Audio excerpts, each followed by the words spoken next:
Once you've downloaded Greenman from the drive, you can just click on it,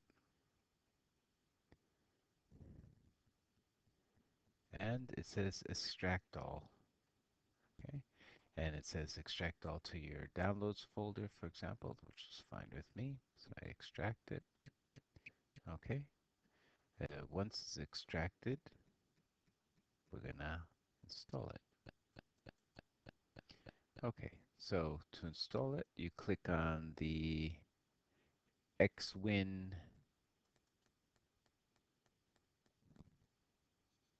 Okay,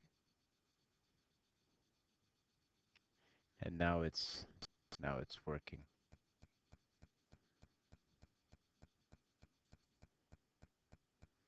You can either go to this folder to start it every time you want to use it, or you could send this to your desktop by just right-clicking on it and say send to desktop as a shortcut.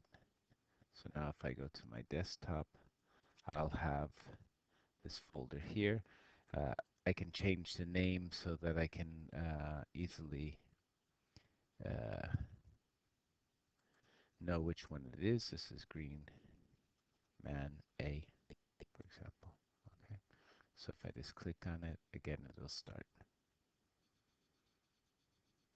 Okay, this is also available on the Cambridge website to download as well.